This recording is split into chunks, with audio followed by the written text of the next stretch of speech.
Hi friends, வீரன் மாறா சீரியலை நீங்கள் எல்லாருமே எதிர்பார்த்துக்கிட்டு இருந்தேன். இன்றைக்கி வந்து சூப்பரான எபிசோடு தாங்க பார்க்க போகிறோம். அதுக்கு முன்னாடி வீடியோ ஸ்கிப் பண்ணாமல் கேளுங்க. வீடியோ பிடிச்சிருந்தா லைக் பண்ணுங்கள், ரொம்ப பிடிச்சிருந்தா ஃபாலோ பண்ணுங்கள். வாங்க ஃப்ரெண்ட்ஸ், வீடியோவில் என்ன நடந்துச்சுன்னு பார்க்கலாம். வீரா பார்த்தீங்கன்னா வக்கீல்கிட்ட வந்து சொல்லியிருப்பாங்க, சார் நீங்கள் கேட்குற கேள்வியில் அந்த விட்னஸ் வந்து எல்லா உண்மையுமே கக்கணும் சார். அவன் மட்டும் கண்டிப்பாக வந்து உண்மையை சொல்லலைன்னா அவன் ஜெயிலுக்கு போங்கிற பயம் வரணும் சார் அவனுக்கு. அப்போ உடனே வக்கீல் சொல்லுவாங்க, நம்ம நினச்சது மட்டும் நடந்துருச்சுனாமா கண்டிப்பாக மாறன் வந்து இந்த கேஸ்லேருந்து வெளியில் கூட்டிகிட்டு வந்துடலாமா, நீங்கள் எதுக்குமே கவலைப்படாதீங்க அப்படின்னு அந்த வக்கீலுமே சொல்லியிருப்பாங்க. ராகவன் பார்த்தீங்கன்னா இதை எல்லாத்தையுமே வெளியில் நின்று கேட்டுக்கிட்டு இருப்பாங்க. அதே நினச்சி ராகவன் பார்த்தீங்கன்னா ரொம்பவே ஃபீல் பண்ணி மன உளைச்சலுக்கு ஆளாயிருவாங்க. ஒருவேளை அந்த வீராவும் வக்கீலும் சொன்ன மாதிரி நம்மளை கண்டுபிடிச்சிட்டாங்கன்னா என்ன பண்ணுறது, அதுக்கப்புறம் நம்ம தானே ஜெயிலில் வந்து லைஃப்லாம் கிடக்கணும் அப்படின்னு நினச்சி ராகவன் பார்த்தீங்கன்னா ரொம்பவே ஃபீல் பண்ணிக்கிட்டு இருப்பாங்க. வீரா வந்து எல்லாத்தையும் கண்டுபிடிச்சிருவாளே, வீரா வந்து கண்டுபிடிச்சிட்டானா நான் எல்லாத்தையும் இழந்துருவேனே, என்னோட பொண்டாட்டியும் என்னை விட்டு போயிடுவாளே, என் முகத்தில் வந்து தாலியை தூக்கி வீசிட்டு போயிடுவாளே, கண்டிப்பாக இது வந்து நடக்கக்கூடாது, இது நடக்கவே கூடாது, இப்படியெல்லாம் நடக்கக்கூடாதுன்னா என்னடா ராகவா பண்ணணும், அதை பற்றி யோசிச்சுட்டா ராகவா யோசி அப்படின்னு ராகவன் பார்த்தீங்கன்னா ரொம்பவே குழப்பத்தில் வந்து புலம்பிக்கிட்டே இருப்பாங்க. அப்போ டென்ஷனில் பார்த்தீங்கன்னா ராகவன் வந்து அங்கே இருக்கிற சேர் எல்லாமே தூக்கி போட்டு உடப்பாங்க. அப்போ ராகவன் வந்து சொல்லுவாங்க, கண்டிப்பாக மாறனால மட்டும்தான் என்னை வந்து காப்பாற்ற முடியும், மாறன் கண்டிப்பாக ஜெயிலுக்குள்ளே போனால் மட்டும்தான் என்னால் வந்து இங்கே நிம்மதியாக இருக்க முடியும் அப்படின்னு ராகவன் பார்த்தீங்கன்னா சம கோவத்தோடு இருப்பாங்க மாறன் மேலே.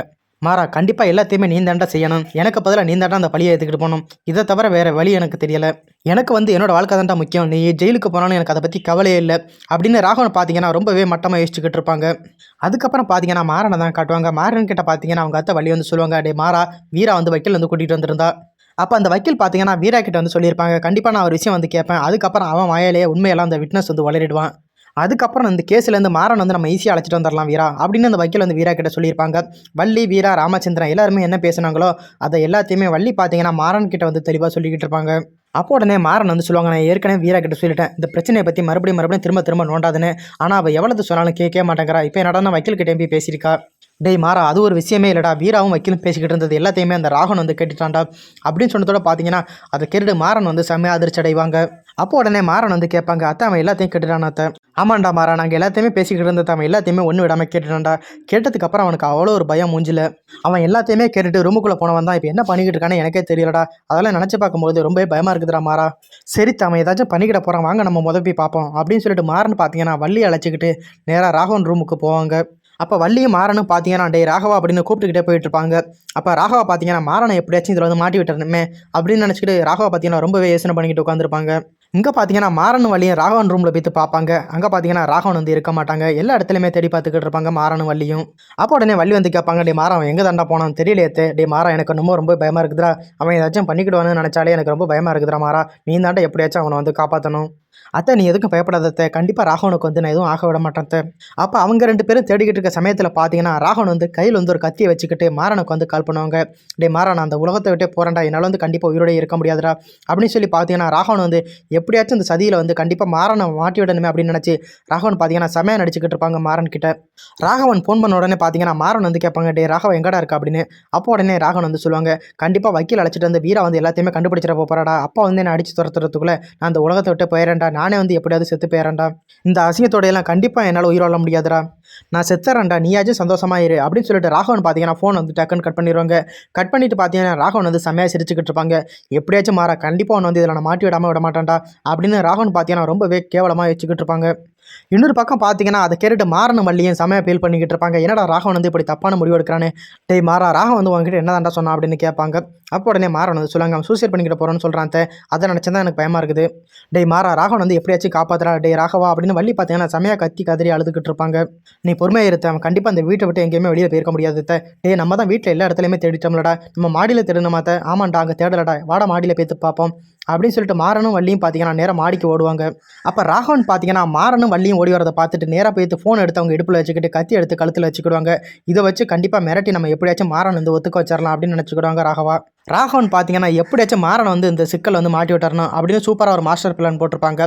அதில் பார்த்தீங்கன்னா மாறனுமே வந்து மாட்டிக்கிடுவாங்க. ராகவன் நினச்ச மாதிரியே ராகவன் பார்த்தீங்கன்னா அவங்க கழுத்தில் கத்தி வச்சு மிரட்டிக்கிட்டு இருப்பாங்க, நான் சாக போகிறேன் அப்படின்னு சொல்லி. அந்த நேரம் பார்த்து வள்ளியும் மாறன்னு பார்த்தீங்கன்னா ராகவனை வந்து தடுத்து நிறுத்துவாங்க. டே ராகவா நீ எதுக்கடா அப்படி தப்பு பண்ணுற, நீ எதுக்கடா சூசைட் பண்ணிக்கிறதுக்கு முயற்சி பண்ணுறேன், உனக்காக தானடா நானும் மாறனும் இருக்கோம் அப்படின்னு சொல்லி வள்ளி பார்த்தீங்கன்னா அவங்க ஒரு பக்கம் அழுதுகிட்டு இருப்பாங்க. அப்போ மாறன் பார்த்தீங்கன்னா ராகவன் கையில் இந்த கத்தியை தூக்கி வச்சுட்டு ராகவன் கண்ணத்திலே பலர்னு அறைவாங்க. அரைஞ்ச உடனே பார்த்தீங்கன்னா ராகவன் வந்து செமையாக சக்காயிருவாங்க. டே முட்டாள் என்ன காரியம்டா பண்ணிக்கிட்டு இருக்க, உனக்கு வந்தனாடா நான் இவ்வளோ தூரம் படியெல்லாம் ஏற்றுக்கிட்டேன், அதுக்கப்புறமா ஏன்டா ராகவன் இப்படி தப்பான ஒரு முடிவு எடுக்கிற அப்படின்னு மாறன் பார்த்தீங்கன்னா ராகவன் வந்து செமையாக திட்டிக்கிட்டு இருப்பாங்க. அப்போ ராகவன் பார்த்தீங்கன்னா அழுதுகிட்டே சொல்லுவாங்க, சரிடா மாறா எனக்கு வேறு வழி தெரியலடா, என்னை மன்னிச்சிருங்கடா, உங்களெல்லாம் கஷ்டப்படுத்திக்கிட்டு கண்டிப்பாக என்னால் வந்து உயிர் வாழ முடியாதுடா. அதனால தான்டா நான் அந்த முடிவை எடுத்தேன். ப்ளீஸ்ரா என்னை விட்டுறா நான் செத்துறேன்டா அப்படின்னு ராகவன் பார்த்தீங்கன்னா மாறன் கிட்ட வந்து செமையாக நடிச்சுக்கிட்டு இருப்பாங்க. அப்போ மாறன் பார்த்தீங்கன்னா ராகவன் வந்து நம்ம கிட்ட பொய்யா தான் நடிக்கிறான் அப்படின்னு கூட தெரியாமல் பார்த்தீங்கன்னா மாறன் வந்து சொல்லுவாங்க, டே ராகவன் நீ எதுக்கடா கவலைப்படுற, எதா இருந்தாலும் நான் பார்த்துக்கிறேன்டா, உனக்காக நான் எல்லாம் கஷ்டப்பட்டுக்கிட்டு இருக்கேன். அப்போ உடனே ராகவன் வந்து சொல்லுவாங்க, மாறா அப்படிலாம் இல்லைடா மாறா, வீரா வந்து கண்டிப்பாக கண்டுபிடிச்சிருவாடா. அதுக்கப்புறம் என் பொண்டாட்டி கண்மணியுமே என்னை விட்டு போயிடுவாடா, அப்பாவுமே என் மூஞ்சில காரி துப்பிடுவாங்கடா. அதுக்கப்புறம் எப்படா நான் அந்த வீட்டில் வந்து இருக்க முடியும். அதனால தான்டா சொல்கிறேன், என்னை விட்டுறா நான் எப்படியாச்சும் செத்துறேன்டா அப்படின்னு ராகவன் பார்த்தீங்கன்னா செமையாகவே நடிச்சுக்கிட்டு இருப்பாங்க. அப்போ மாறன் சொல்லுவாங்க, டே ராகவ் அப்படியெல்லாம் நடக்காதரா, எல்லாத்தையுமே நான் பார்த்துக்கிறேன்டா. அப்போ ராகவன் பார்த்தீங்கன்னா அதெல்லாம் முடியாதுடா, நான் அந்த உலகத்தை விட்டே போகிறேன்டா அப்படின்னு சொல்லுவாங்க. அப்போ திரும்பவுமே பார்த்தீங்கன்னா மாறன் வந்து ராகவன் கண்ணத்திலே அறைவாங்க. அப்போ உடனே ராகவன் வந்து வள்ளிக்கிட்ட சொல்லுவாங்க, ஏற்கனவே கண்மணி வந்து ஒரு பேச்சுக்கு கூட நான் இது மாதிரி தப்பு பண்ணியிருந்தா என்ன பண்ணுவேன்னு கேட்டேன். அதுக்கு உடனே கண்மணி வந்து சொல்கிறா, நீ இது மாதிரி பண்ணியிருந்தீங்கன்னா உன்னோட மூஞ்சிலேயே தாலியை கழட்டி வீசிட்டு போயிடுவான் அப்படின்னு சொல்கிறா. இப்படியெல்லாம் இருந்தோம் ஒருவேளை நான் தான் பண்ணணும்னு உண்மை தெரிஞ்சிச்சுன்னா அதுக்கப்புறம் கண்மணி வந்து எப்படி என் கூட குடும்பம் நடத்துவா.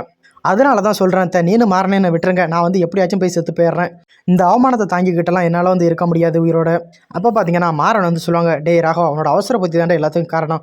உன்னால நான் எவ்வளோ பிரச்சனை அனுபவிச்சுக்கிட்டு இருக்கேன் தெரியுமாடா. நான் மட்டும் உன்னை மாட்டி விடணும்னு நினச்சிருந்தா அதை எப்போ செஞ்சிருப்பேன்டா. டேய் மாறா நீ மாட்டி விட மாட்டடா, வீரா எல்லாத்தையும் கண்டுபிடிச்சிட போகிறாளடா, இப்போ அதுக்கு என்னடா பண்ண போகிறேன். டே ராகவா வீரானால் வந்து அதெல்லாம் கண்டுபிடிக்க முடியாதுடா. அப்போ ராகவன் பார்த்தீங்கன்னா கண்மணிக்கு என் மேலே இருக்கிற இதே நம்பிக்கையோட அதே மாதிரி அப்பாவுக்கும் என் மேலே இருக்கிற இதே நம்பிக்கையோட நான் வாழணும்னு ஆசைப்பட்றேன்டா மாறா. நீ மட்டும்தாண்டா என்னை எப்படியாச்சும் காப்பாற்றணும் அப்படின்னு சொல்லி ராகவன் பார்த்தீங்கன்னா மாறன் காலில் வந்து விழுவாங்க. டேய் மாறா இந்த விஷயம் வந்து கண்மணிக்குமே தெரிஞ்சிடக்கூடாதுடா, அதே மாதிரி அப்பாவுக்கும் தெரிஞ்சிடக்கூடாதுடா, நீ தானே என்னை காப்பாற்றணும், ப்ளீஸ்டா மாறா என்னை வந்து எப்படியாவது காப்பாற்றுறா அப்படின்னு ராகவன் பார்த்தீங்கன்னா அழுதுகிட்டே மாறன் கிட்ட வந்து ரொம்ப நேரமாக கெஞ்சிக்கிட்டு இருப்பாங்க. அப்போ உடனே வள்ளி வந்து சொல்லுவாங்க அழுதுகிட்டே, டே ராகவா நீ எதுக்குமே அழாதடா, கண்டிப்பாக நாங்கள் வந்து ஒன்று விட்டுற மாட்டேன்டா அப்படின்னு சொல்லி வள்ளியும் பார்த்தீங்கன்னா அவங்க ஒரு பக்கம் அழுதுகிட்டு இருப்பாங்க. அப்போ வள்ளியும் மாறனும் அழுதுகிட்டு இருக்கும்போது பார்த்தீங்கன்னா ராகவன் வந்து மாறனையை முறைச்சி பார்த்துக்கிட்டு இருப்பாங்க. கண்டிப்பாக நீ தாண்டா எப்படியாச்சும் ஜெயிலுக்குள்ளே போகணும் அப்படின்னு ராகவன் பார்த்தீங்கன்னா மனசுக்குள்ளே நினச்சிக்கிட்டு இருப்பாங்க. அதுக்கப்புறம் பார்த்தீங்கன்னா மாறன் வந்து செம கோவத்தோடு பார்த்தீங்கன்னா வீராவை பார்க்க போவாங்க. வீரா உனக்கு எதுக்கடி இந்த பிரச்சனை, நீ எதுக்கடி தேவையில்லாமல் இந்த கேஸில் வந்து இன்வால்வ் ஆகிற, எந்த பிரச்சனை வந்தாலும் அது என்னோட போகட்டும், நீ எதுக்கு தேவையில்லாமல் மூக்க நுழைக்கிற அப்படின்னு மாறன் பார்த்தீங்கன்னா வீரா கிட்ட வந்து சண்டை போட்டுக்கிட்டு இருப்பாங்க. அப்போ உடனே வீரா வந்து சொல்லுவாங்க, முதல்ல கோவமாக பேசுகிறத நீ நிறுத்துறியா, நான் அப்படி என்ன பண்ணேன், எதுக்கு பண்ணி தேவையில்லாமல் கத்திக்கிட்டு இருக்கேன். வீரா நீ எதுக்கு தேவையில்லாமல் அந்த விட்னஸ் எல்லாம் போய் பார்க்குற, எதுக்கு வக்கீலாம் அழைச்சிட்டு வந்து வீட்டில் வந்து பேசிக்கிட்டு இருக்கேன், உங்ககிட்ட நான் எப்படியாவது இந்த கேஸிலேருந்து காப்பாற்றி விடன்னு கேட்டேனா, இல்லை நான் உங்ககிட்ட கெஞ்சினேனா அப்படின்னு மாறன் வந்து வீரா கிட்ட கேட்பாங்க. அப்போ உடனே வீரா வந்து சொல்லுவாங்க, நீ கெஞ்சிற இல்லை கெஞ்சலை அதெல்லாம் எனக்கு தெரியாது, என் கண்ணு முன்னாடி தப்பு நடந்துக்கிட்டு இருந்துச்சுன்னா அதை வந்து கண்டிப்பாக என்னால் பார்த்துக்கிட்டு இருக்க முடியாது. ஆனால் நீ வந்து இந்த தப்பை பண்ணலன்னு எனக்கு நல்லாவே தெரியுது. ஆனால் உனக்கு பின்னாடி யாராக இருக்காங்க, அவங்க தான் இந்த தப்பை பண்ணியிருக்காங்க. கண்டிப்பாக அந்த குற்றவாளி வந்து நான் பிடிச்சி கொடுக்காம விட மாட்டேன். அதே மாதிரி நீ வேற ஒருத்தனுக்காக இந்த தப்பை வந்து ஒத்துக்கிட்டு நீ ஜெயிலுக்குள்ளே போகிறதுக்கு நான் அனுமதிக்க மாட்டேன். அதனால தான் நான் விட்னஸை போய்த்து நேரில் போய் பார்த்தேன். அதனால தான் நான் வக்கீல் அழைச்சிட்டு வந்து பேசினேன். அது மட்டும் இல்லை, இது என் அண்ணன் இறந்ததுக்கான கேஸு, கண்டிப்பாக இதை வந்து சும்மா விட முடியாது. என் அண்ணன் பாண்டியனை வந்து யார் பழிவாங்கினாங்கன்னு நான் தெரிஞ்சுக்கணும். கண்டிப்பாக அது வரைக்கும் நான் சும்மாவே இருக்க மாட்டேன். உனக்கு பின்னாடி ஏதோ சதி நடந்துகிட்டு இருக்க மாறா, அது தெரியாமல் தான் நீ இவ்வளோ நாளாக இருக்கிற. வீரா எனக்கு என்ன நடந்தாலும் பரவாயில்ல, ஜெயிலுக்கு போனால் கூட பரவாயில்ல, ஏன் என்னை தூக்கில் போட்டால் கூட பரவாயில்ல, அதை பற்றி நீ கொல்லப்படாத, அப்படியெல்லாம் விட முடியாது மாறா. எனக்கு ஒரு பிரச்சனைனா நீ வரல, அதே மாதிரி உனக்கு ஒரு பிரச்சனைனா என்னால் பார்த்துக்கிட்டலாம் இருக்க முடியாது. இந்த ரூமில் நீனும் நானும் மட்டும்தானே இருக்கும், ஒன்றே என்னையும் தவிர வேறு யாரும் இங்கே வருவா. அப்படி இருந்து எப்படி ருத்ராட்ச மாலை வந்து என் ரூமில் இருந்துச்சு, அப்போனா இங்கே இருக்கிறவங்க தான் யாரோ வந்து உன்னை கண்டிப்பாக மாட்டி விடணும்னு பிளான் பண்ணியிருக்கிறாங்க. அது தெரியாமல் தான் நீ இவ்வளோ நாளாக ஆடிக்கிட்டு இருக்க. ஆனால் எங்கள் அண்ணனுக்கும் உனக்கும் எந்த சம்மந்தமும் இல்லை, அதே மாதிரி எந்த முன்பகையுமே இல்லை. அப்படி இருந்தும் கண்டிப்பாக உன்னை மாட்டி விட பார்க்குறாங்கன்னா இதுக்கு பின்னாடி யாரும் இருக்காங்கன்னு தானே அர்த்தம். அப்போ உடனே மாறன் வந்து சொல்கிறாங்க, வீரா நான் யாருக்கிட்டையுமே சொல்லாத உண்மை வந்து உங்ககிட்ட இப்போ சொல்ல போகிறேன். உங்கள் அண்ணனுக்கும் எனக்கும் ஏற்கனவே முன்பகம் இருந்துச்சு, அதனால தான் உங்கள் அண்ணன் வந்து நான் காரை ஏற்றி கொண்டேன். போதுமா, நீ துரி விசாரிச்சேன்னா அதுக்கப்புறம் இந்த உண்மை தான் வரும். அதனால தான் நான் என் வாயாலேயே சொல்லிட்டேன். மாறா கண்டிப்பாக நீ இந்த தப்பை பண்ணலை, வேறு யாரோ தான் இந்த தப்பை பண்ணியிருக்காங்க, நீ எதுக்குடா போய் சொல்கிறேன் அப்படின்னு வீரா பார்த்தீங்கன்னா மாறன் கிட்ட வந்து கேட்பாங்க. இதை எல்லாத்தையுமே பார்த்தீங்கன்னா ராகவன் வந்து வெளியில் நின்று கேட்டுக்கிட்டே இருப்பாங்க. அப்போ வீராவும் மாறனும் கடுமையாக சண்டை போட்டுக்கிட்டு இருப்பாங்க. அதை நினச்சி ராகவன் பார்த்தீங்கன்னா செம்மையாக சிரிச்சுக்கிட்டு இருப்பாங்க. மாறன் வந்து எப்படியோ ஒரு பொய்யை சொல்லி ஒரு வழியாக வந்து வீராவை நம்ப வச்சுட்டான், இதுவே எனக்கு போதும் அப்படின்னு நினச்சி ராகவன் பார்த்தீங்கன்னா சரியான சந்தோஷத்தில் இருப்பாங்க. அதுக்கப்புறம் பார்த்தீங்கன்னா மாறன் வந்து வீரா கிட்ட சண்டை போட்டுட்டு அங்கேருந்து போயிடுவாங்க. வீரா பார்த்தீங்கன்னா மாறன் சொன்னதை நினச்சி அதே நினச்சி ரொம்ப ஃபீல் பண்ணிக்கிட்டு இருப்பாங்க. அதுக்கப்புறம் பார்த்தீங்கன்னா வள்ளியை தான் காமிப்பாங்க. வள்ளி பார்த்தீங்கன்னா மாறன் ஜெயிலுக்கு போகிறத நினச்சி சாமி கிட்ட சொல்லி ரொம்பவே அழுது ஃபீல் பண்ணிக்கிட்டு இருப்பாங்க.